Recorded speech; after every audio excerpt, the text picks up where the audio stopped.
บ้านสนุดมาแล้วตอนนี้เขากำลังอยู่ที่บ้านโค้งใหญ่เนาะตอนนี้เนาะ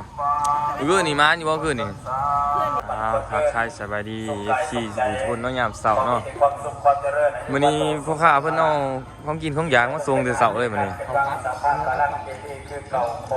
ยามเช้าพี่น้องยามเช้าชื่อหยังเพ่งชื่อหยังมีหยังเนี่ย นี่พัดมีข้าวพัดน้ำเต้าหู้ก็มี ผัดกะเพรามีบ่ พัดกะเพราก็มี เริ่มมีการกะเพรานำเนาะข้าวผัดบ่นี่ แก้วกินคนก็คือการเวลาคือแสงอาทิตย์ไปแล้วกินเท่าไปนับความเท่าความเก๋กันยับไปนับความร้อนความกล้าก็ลดลงไปเรื่อย อันนี้เฮ็ดเบิ่งเช้าได้บ่ ๆมีอันใดสิ ข้าวเห็ด ที่เรายังยืนได้นอกจากคุณ คุ้มเท่าไหร่ 10,000 10,000เนาะ แต่ทานนับ อ๋อพอกินอยู่ ให้จิตใจเขามีความสุข มันจะมีข้าวผัดนี่ ในพวกนี้พวกหน้าทำจิตใจเป็นบุญเป็นกุศล เขา ในวันนี้ พัดต้มตัวใส่ เกิด ไข่ ว่าการทำบุญ ผัดหยังก่อน กุศล ข้าวพัด คือการเอา ข้าวพัดผู้เล่ใส่ไข่แล้ว โอ้เท่าไหร่ตัวนั้นข้าวผัด10,000คือกัน สลากการปอบจาก อ่ะกินข้าวผัดอีกแหละ แต่มันใส่ปานยานาบ เอาวางหนึง แต่มันทำกุศลเกิดเป็นบุญเป็นกุศล อาบน้ำมากจ้ะ จากทางคือการเสีย ข้าว ส ผั ละ ดเดี๋ยวเอาเงินให้ก่อนแป๊บนึงจัดไปเขาหนึ่งเขากัด1กล่อง 10,000 กีบเป็นตีเป็นเงินบาทประมาณ20 บาทพี่น้องไหลมาแล้วมัวนี่กินยังมัวนี่โอ้ยข้าวผัดเอาข้าวผัดด้วยกันเนี่ยอุ่นท้องยามเสาร์โอ้มัวนี่ใส่ผู้เดียวเลยส่งแสบเนาะโอ้มันนี่พิเศษได้ซบแรงมันนี่แบบโบป่าแล้วยานมูกินน้ำบ่อย่างนอนแห้งคืนนี้บริโนอนสมอคืนนี้ บอกเลยนอน โอ้เสียงจู่ลังร้ายเนาะเนาะบ่รับหมานอยู่ว่าคืนนี้ ต้องเดินไป เซนไปประมาณ300 บาทพี่น้องโอ้ยมื้อนี้เพิ่นบ่มันไรเงินกีบเงินเปียเขาก็อาบน้ำแล้วพี่น้องมาพ่อค้าเพิ่นมาขายข้าวผัดแหน่ข้าวนุ่มโคกแหน่หลายๆอย่างพี่น้องเป็นดอกเป็นย่อเป็นซั่นเนาะขายตอนเช้าเอาอุ่นของตอนเช้าพี่น้องเอาผัด1กล่อง เรื่องเมื่อคืนนี้เขารับเรื่องซองใจซองทางเมื่อคืนนี้ นี่ใส่ผู้เดียวเลย โอ้ย คือบ่ถามหมู่เนี่ย ต้องไปอาบน้ สุดท้ายก็ มึงไม่อาบน้ำเนาะ ในใจทั้งสองคน เนาะพี่น้อง ในบรรยากาศ 10,000 กีบเนาะ ในบรรยากาศในตอนเสาร์วันนี้เนาะ เคลียร์ให้มันเต็มกล่อง โปรโมทนาได้ใส่บาตรยาน้ำ มาเสร็จ ได้มีการ ๆ โปร น้ำเสา โมทนาขอให้เฮาได้เป็นบุญเป็นกุศลแต่ที่ส่งน้ำกันในประดิษฐ์ถวายพระป่าสามัคคี จับดูอันนี้ทุกคนกินกัน ความสุขความเจริญเนาะการทำบุญการสำคัญก็คือทางด้านจิตใจนี่มากกว่า ครับ เกิดว่าใจเป็นใหญ่ใจเป็นประธาน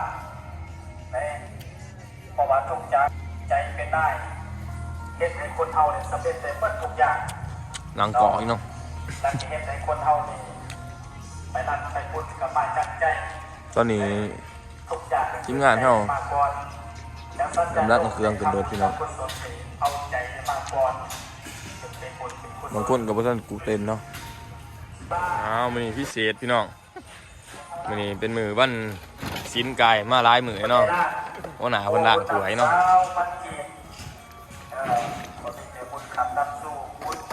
กับลูกน้องผู้หนึงพี่น้อง ไม่ได้ตะลุนอกคนนี้แหละก็ป่าซ้าย ฝ่าไซนี่ไปน้ำผู้บ่าวแล้วทีมให้น้องพิงค์ล้างถ้วยกับหัวหน้าเนาะ2 คน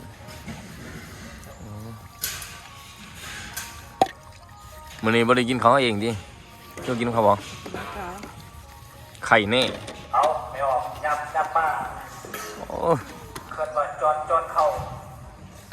ล้างไปน้ำหนาบูดไปน้ำเนาะพี่น้องเนาะโอ้ คือต้องเขาจอนทักเอาวะ อารมณ์บริ เหลือใจเนาะพี่น้องอารมณ์บ่ดีปานใด หลังจากใส่บาตรจะทำในการรักษาจานแล้วเนาะ แดงให้กินกินกันยาก ลูกน้องข้าไปล้างหนา เพราะว่าซุปตะบอน โอ้หนาก็มาล้างถ้วยโอ้ คนจะมุดขับนำสู่ได้บ่บาทเด้ออยู่มันคน เอาแค่นี้หรอกมันบ่ร้ายปานใดประมาณ20กว่าใบนี่แหละ คอยซุปขับซุปมุด 30ใบบ่ล้างไปล้างไปบ่ล้างมื้อนี้มื้อหน้าเฮาก็ล้างคือเก่าหั่นแหล้ว กัดเดิมยอมได้จะเผาเมื่อเด้มันเจอเป็นสิมีเฟอร์มีกระปุน ทางนี้ก็โอ้ อาหารการกินมันคงมีแนวแซ่บๆคนกับมีแต่คน หวันใจสาวๆเลยนี่ ก็เลยกับเบื่อ โอ้หมอนั่นซึกยังดิสงสัยกินอันนี้ คิดฮอดคนเอาตุ๊กตามาให้ สงสัยอันนั้น เท่คิดฮอดแม่ แซ่บแฮงเนาะผู้ใดนอนอยู่หั่นน่ะผู้สาวอ่ะหั่นผู้สาวนอนอยู่หั่น ก้อนบ่อยเอาไข่ โอ้มาแตะผู้สาวคนบ่อยไข่ เนาะฝากอัลบั้มชุดใหม่เด้อ อัลบั้มอะไร เอาอัลบั้มชุดปล่อยเด้อ ฮะ จูบจิ้มที่ริมเบิ่ง คนหาจะได้สิเห็นบ่นี่อัลบั้มไรเด้บาดนี้ จิปล่อยก่อนปีใหม่ โอ้สิปล่อยก่อนปีใหม่บ่ จูบจิ้มที่ริมเบิ่งเด้อ อัลบั้มมันอันนี้ตอนแรกสิปล่อยใหม่ๆหั่นนะขอเบอร์เพลงหยังขอเบอร์เพลงหยัง เอาเสียงมันหน่อยก่อนนะ โอ้เที่ยงหน้าหน่อยค่อยนั่งขอเบอร์เนาะ เจ็บสด เสียบสดเนาะจักสดบ่สดแบบจะบรุงตุ้งติงอันนี้ จะสดสดเป็นวงของนี่ อธิษฐานไปกราบไปไหว้นะพ่อใส่บาตรจะนำอธิษฐานกับพระเจ้าใจองค์ตื่น น้องอาหารก็อย่างเงี้ยมาเขายุ่มหนาเหรอ ขึ้นขึ้นยุ่มหนามือกี่บอร์ดวะ ลูกหลาน โต๊ะก็ มาจาก อ๋อขนาดเป็นมือกี่บอร์ดได้พี่น้อง ให้ใจมุ่งมั่น มือกี่บอร์ดเนาะผู้สาวยุ่มหนาเพิ่นคือ ออกมาทางก่อน จนแหลกโอ้ยว่าแม่นว่าเขาว้าวแล้วไม่ดีเด้อฮะ ให้มีแต่ความสุขความเจริญขอให้ได้ จ้อยผู้สาวห้างเครื่องอาบน้ำเดียวได้สีไทยพี่น้องให้เบิ่งว่าคืนนี้เพิ่นมานบ่เพิ่นไล่ติดในยังอยู่บ่จักบาทได้จักดอยเนาะพี่น้องเนาะเอ้าพบกันกับสาวห้างเครื่องพี่น้องเอาพี่น้องหลังจากสาวตาดำเพิ่นอาบน้ำแล้วเนาะมื้อนี้เปลี่ยนเป็นชุดสีแดงพี่น้อง ก็เสร็จแล้ว เป็นเสื้อสีแดงเนาะ วันนี้พ่อก็เดินสิไปรับลูก บ้านสโนดมาแล้งตอนนี้เรากำลังอยู่ที่บ้านโค้งใหญ่เนาะตอนนี้เนาะคืนนี่มาอยู่บ่คืนนี่ เพื่อนนี่ประมาณ4-5 แสน ที่500,000ก็เป็นเงินบาทก็ประมาณ7-800เนาะเกือบ1,000พี่น้อง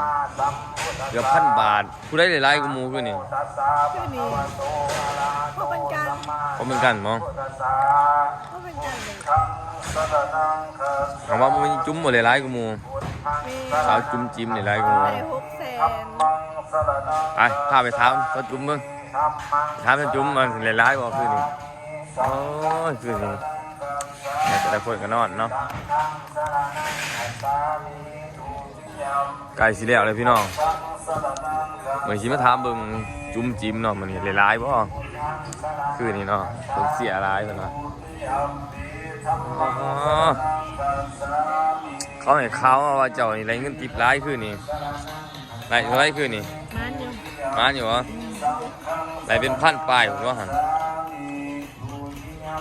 ตีเป็นเงินบาทประมาณ1,000 กว่าบาทเนาะพี่น้องจนได้ประมาณ 7-8 แสนนี่คืนนี้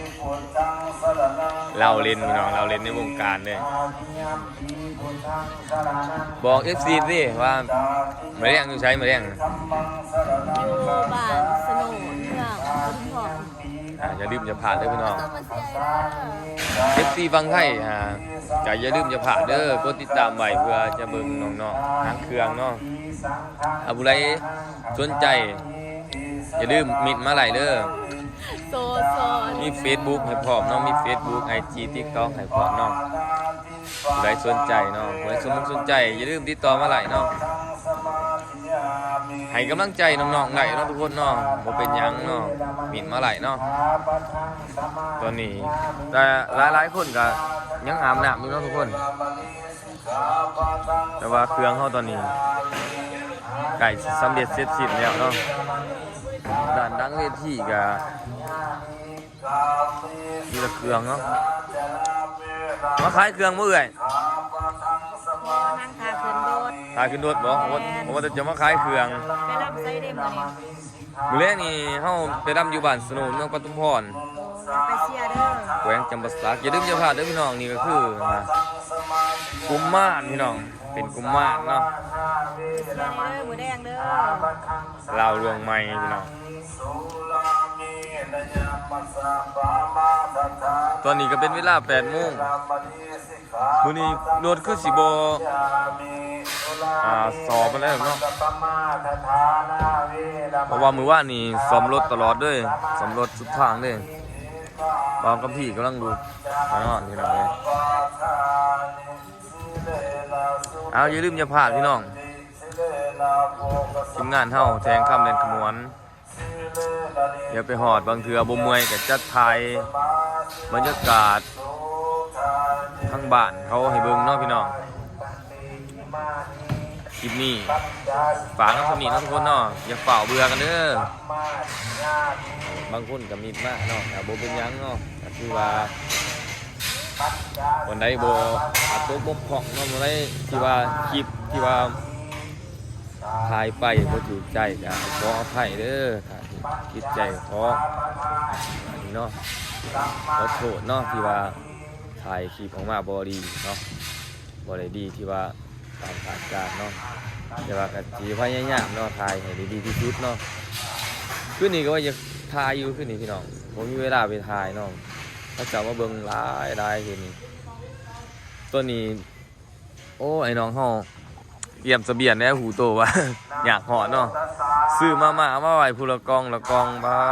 ทมาพี่น้องอย่าลืมอย่าผ่านเนาะคือว่าเนาะคิดไรที่ว่าถ่ายแบบไรบ่สนใจเนาะทุกคนจะฝากเบื่อกันเด้อมินมาตักเตือนไหนเนาะมินมาบอกว่าถ่ายแบบนั้นแบบนี้อยากเห็นแบบนี้เนาะมินมาหลายเด้อจะถ่ายเบิ่งเนาะทุกขั้นตอนเด้อเอาขอบใจทุกคนเด้อ FC ทั้งฝั่งไทยเนาะ FC ทั้งบ้านเฮาเนาะ FC ทั้งฝั่งลาวทุกคนเนาะอย่าลืมกดติดตามเด้อพี่น้องเพื่อเบิ่งEP หน้าเนาะขอบใจทุกคน